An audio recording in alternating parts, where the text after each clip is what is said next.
ఈ ప్రభుత్వంలో అందరూ కూడా సుఖ సంతోషాలతో అందరూ సంతృప్తిగా ఉన్నారు. పోయిన ప్రభుత్వంలో ఆయన చెప్పిన మాటలకి చేసిన పనులకి తావులేదు. 3 రాజధానులని చెప్పి ఒక రాజధాని కాదని చెప్పి అమరావతిని అనేక రకాలుగా ఇబ్బంది పెట్టారు. ఇవాళ రాజధాని ప్రాంతంలో చూసినట్లయితే పైపులు తగలబెడుతూ వాళ్ళ యొక్క విషం చిమ్ముతున్నారు.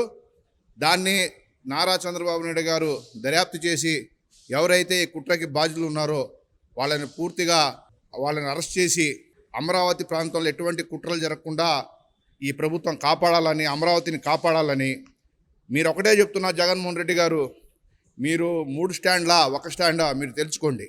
దమ్మున్న నాయకుడు ఎవరైనా ఉన్నారంటే అది నారా చంద్రబాబు నాయుడు గారే.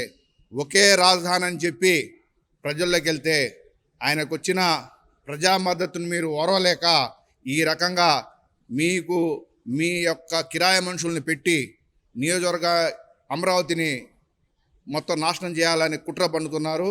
ఈ ప్రజలు మిమ్మల్ని ఈ రాష్ట్రం నుంచి బంగాళాఖాతంలో కలిపేస్తారని చెప్పి నేను మీకు తెలియజేస్తున్నాను.